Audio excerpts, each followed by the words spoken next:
Merhabalar. Bu videoda görmüş olduğunuz bu bluzun tarifini hep birlikte bu videoda öğreneceğiz. Bluzumuzda kendisinden pulları olan bu şekilde pullu iplik kullanacağız. Sizler farklı ipliklerle de örebilirsiniz. Merseriz ipliklerle, pamuklu ipliklerle veya angur ipliklerle de bu bluzumuzu çalışabilirsiniz. İpliğimizin gramı 100 gram, metrajı ise 310 metre. Toplamda 3 yumak kullanarak bu bluzumu çalışmış oldum. Tığ numaram 3,5 milim yün tığı kullandım. Bluzumun eni yaklaşık olarak 61 santim. Yaka kısmından bitiş kısmına kadar santim ölçüde 45 santim. Bluzumuz oversize bir modeldir. Çok rahatlıkla 36, 38, 40, 42 hatta 44 bedene kadar bile uyarlanabilir. Daha büyük bedenler için 44, 46, 48 bedenler için başlangıçtaki zincir sayısını arttırarak bluzunuzu örebilirsiniz. Bluzumuzu iki parçada öreceğiz. Bir ön parçası, bir arka parçası. Parçaları bitirdikten sonra herhangi bir ayrıyeten işlem yapmadan direkt omuz başlarından dikeceğiz. Daha sonra buradaki kol altı kısmını her iki taraftan da dikişini sağlayacağız. En son ise kolda ufak bir çalışma yapıp bluzumuzu tamamlayacağız. Örgüye başlayan arkadaşlarımız dahi çok rahatlıkla bu bluzu örebilecekler. İpliğimi parmağıma sardım. Bir tane şöyle ilmek alıp sıkılıyorum. Yani kilit işlemi yaptım. Zincir çekmeye başlıyorum. 1, 2, 3, 4, 5, 6. Toplamda 133 tane zincir çekeceğim. 132 ve 133. Bakın 133 tane zincirimi tamamladım. Sizler bluzunuzun daha geniş ve salaş olmasını istiyorsanız daha fazla zincir çekebilirsiniz ama bu ölçü benim için yeterli. Şimdi 133 zincirimi çektikten sonra ilk zincirimi atlıyorum. İkinci zincirimden itibaren sık iğne yapmaya başlayacağım. Yalnız zincirimin arkasında görünen şöyle diş diş gözüken tek ilmeklere batacağım arkadaşlar.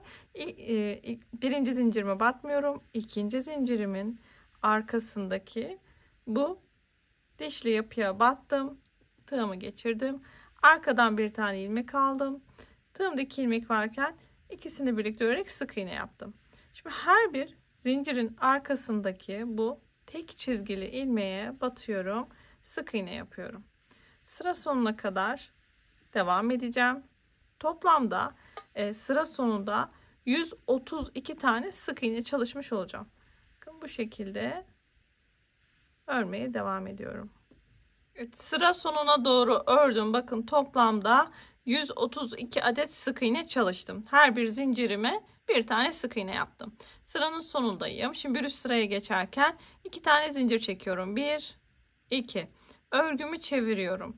Tığımın üzerine bir tane ilmek alıyorum ve tam bakın zincir çektiğim kısmın dibine şuraya arkadaşlar şöyle sık iğnenin tepesine şu noktaya batıyorum. Arkadan ilmeğimi alıyorum. Tığımda 3 ilmeğim varken üçünü birlikte örerek yarım trabzan yapıyorum. Tekrar üzerine alıyorum.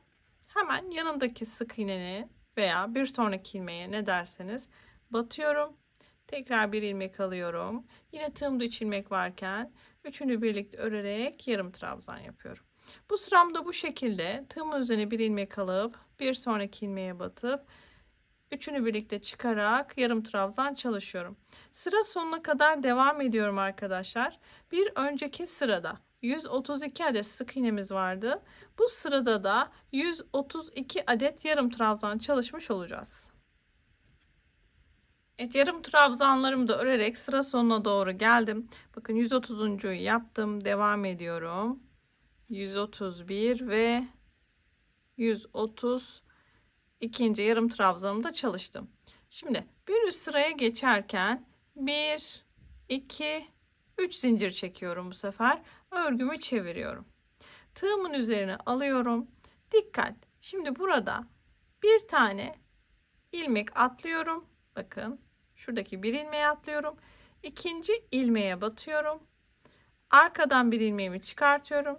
Tığımda 3 ilmeğim varken ilk ikisini bir kalan ikisini de birlikte örerek ikili trabzan çalışıyorum. Arada bir tane zincir çekiyorum. Tekrar tığımın üzerine alıyorum. Alttan bir tane ilmek atlıyorum. Bakın bir ilmek atlıyorum. İkinci ilmeğime batıyorum. Arkadan ilmeğimi alıyorum. Tığımda 3 ilmek varken ilk ikisini bir, kalan ikisini birleştirerek ikili trabzan çalışıyorum. Arada bir zincir, üzerine alıyorum. Alttan bir ilmek atlayıp diğer ilmeğe batıyorum ve yine ikili trabzan çalışıyorum. Bu sırada da bu şekilde arada bir zincir, altta bir ilmek atla, ikinci ilmeğe ikili trabzan ör. Bu şekilde sıra sonuna kadar devam edelim.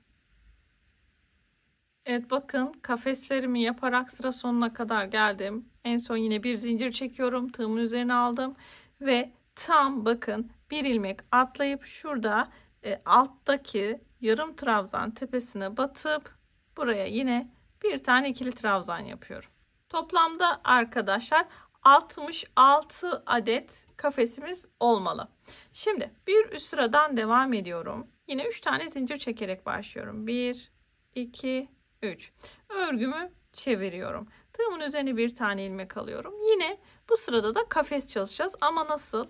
Bakın bir alt sıradaki ikili trabzanın tepesine batıyoruz. Arkadan ilmeğimi alıyorum. Tığımda 3 ilmeğim varken 2 defa da çıkarak ikili trabzan çalışıyorum. Bir zincir, tekrar üzerine alıyorum ve bir sonraki trabzanı buluyorum. Tepesine batıp yine buraya bir tane ikili trabzan çalışıyorum. Bir zincir, üzerine aldım ve aşağıdaki trabzan tepesine battım. Yine buraya bir tane ikili trabzan çalıştım. Bu sıramda da bu şekilde çalışıyorum arkadaşlar. Sıra sonuna kadar devam edeceğim. Bir zincir, alttaki trabzan tepesine bat ve ikili trabzan yap. Burada da bu şekilde kafes çalışmamı sıranın sonuna kadar devam ettiriyorum. Sıra sonuna kadar geldim. Bir tane zincir çekiyorum. Örgümü çeviriyorum. Tam dibine batıp buraya bir tane sık iğne yapıyorum. Daha sonra buradaki boşluğa batıyorum. Buraya da bir sık iğne yapıyorum. 2 oldu. Şimdi trabzan tepesine bakın. Alttaki trabzan tepesine batıyorum. Buraya bir sık iğne. Boşluğa bir sık iğne. Tekrar trabzan tepesine bir sık iğne. Bu şekilde bir boşluğa, bir trabzan tepesine sık iğne yaparak sıra sonuna kadar devam ediyorum. Bu sıramda da yine toplamda 132 adet sık iğnem olması gerekiyor. Evet, 131. sık iğneyi yaptım ve boşluğa da 132 yaptım ve bitirdim. Bu şekilde sayarsınız arkadaşlar, sağlamasını da yapmış olursunuz. Şimdi bir sıraya geçerken 2 zincirle geçiyorum. Tığımın üzerine bir ilmek alıyorum. Örgümü çevirdim ve tam dibine batarak bir ilmeğimi çıkardım. Tığımda 3 ilmek varken üçünü birleştirerek yarım trabzan ördüm. Tekrar tığımın üzerine aldım. Bir sonraki ilmeğe battım ve yine üçünü birleştirerek yarım trabzan ördüm. Bu sırada da arkadaşlar sıranın sonuna kadar yarım trabzanlarımızı çalışıyoruz. Her bir ilmeğe bir yarım trabzan, toplamda 132 adet yarım trabzan olacak. Şimdi örgümüz bu şekilde birbiri ardına devam edecek arkadaşlar. Buradaki modelin aynısını tekrardan buraya uygulayacağım. Evet, örgü parçamı istediğim uzunluğa gelene kadar ördüm. Şimdi en son bitiş arkadaşlar, bir tane şöyle ilmek alıyorum. Sıkılayıp burada ipliğimi kesiyorum. Örgü parçanızı tamamen bitirdikten sonra bir ütüyle buhar vererek ütüsünü yapalım. Şimdi burada size uzunluk ölçüsünü vermek istiyorum. Toplamda arkadaşlar şöyle şu sıralardan 15 adet çalıştık. Yani şöyle saydığımız zaman 1, 2, 3 diye saydığınız zaman 15 kere tekrar etmiş olduk. En sonda ise dikkat, yine bir sıra sık iğne, bir sıra yarım trabzan yaparak bitirdik. Örgümüz bu şekilde bitiyor. Yani başta ve sonda aynı işlemi yapmış olduk. Boy uzunluğu 46 santim. Şöyle bir uçtan bir uca, en uzunluğu da yaklaşık olarak 64 santim. Sizin ipliğiniz ve tığ numaranızı ve el ayarınıza göre bu ölçüler değişecektir. Ben biraz daha salaş durması adına eni de geniş çalıştım. Şimdi aynı bu örgü parçasından bir adet daha çalışmanızı istiyorum. Toplamda 2 tane aynı bu örgü parçamızdan olacak. Şimdi ben daha önce diğer örgü parçasında çalışmıştım. Şimdi dikişe geçeceğiz arkadaşlar. Aynı ipliğiyle dikeceğim. Şöyle ters yüzlerini birbirlerine denk gelecek şekilde tutuyoruz. Kenarları omuz kısımları olacak. İç kısımda yaka kısmı olacak. Ve kenar dikişlerinden de bir miktar buradan dikeceğiz. Kol kısmını açık bırakacağız. Burada bu şekilde sabitleyici iğnelerden de yararlanabilirsiniz.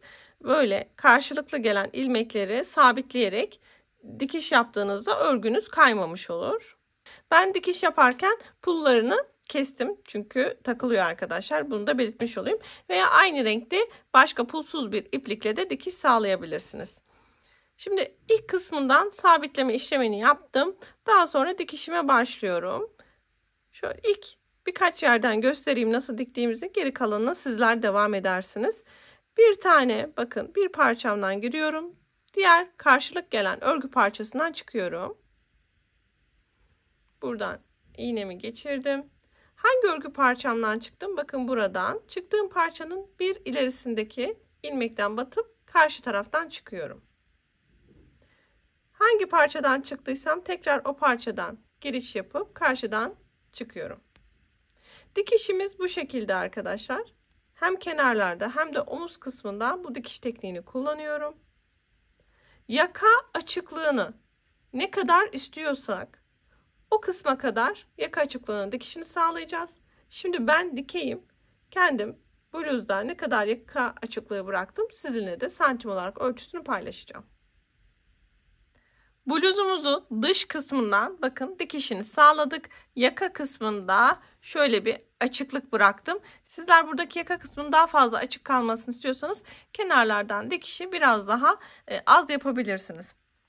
Her iki taraftan da eşit şekilde dikişi sağladım. Bu noktada santim olarak ölçüm 19 santim.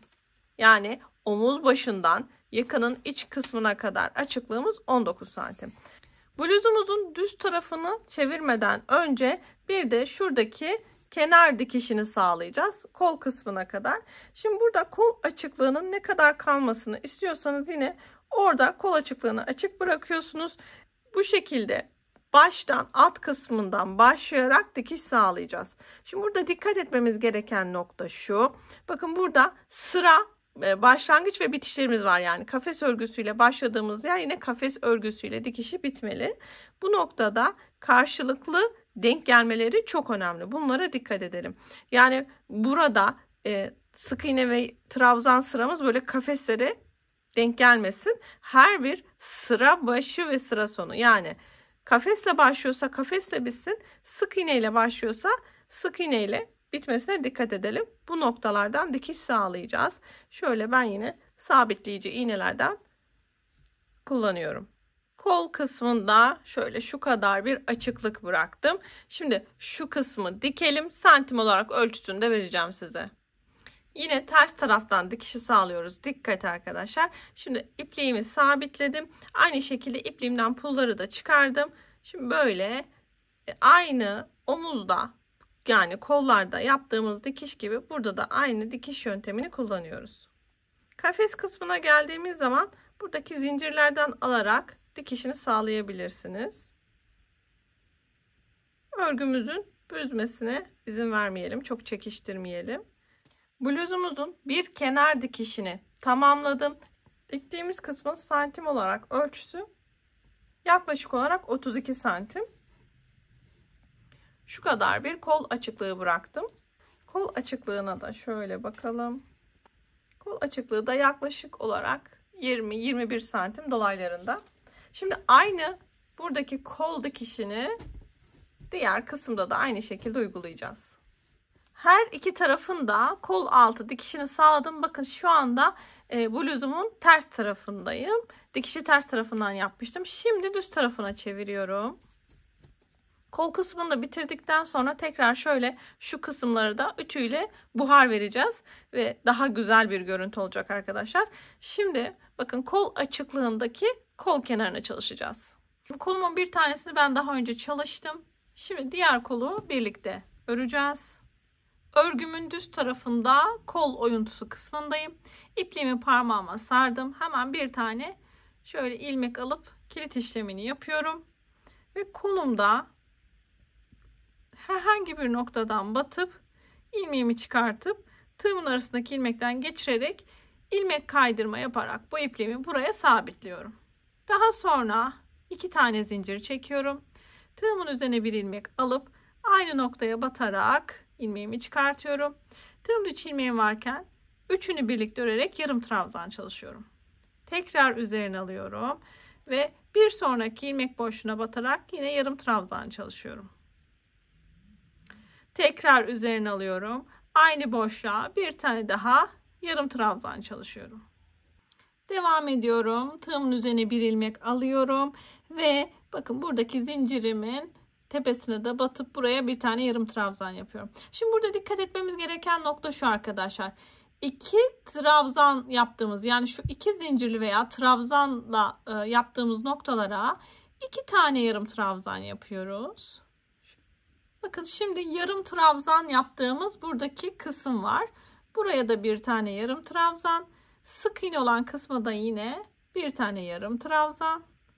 Ama 2 trabzanla çalıştığımız şu uzun kısmı arkadaşlar 2 tane yarım trabzan yapıyoruz.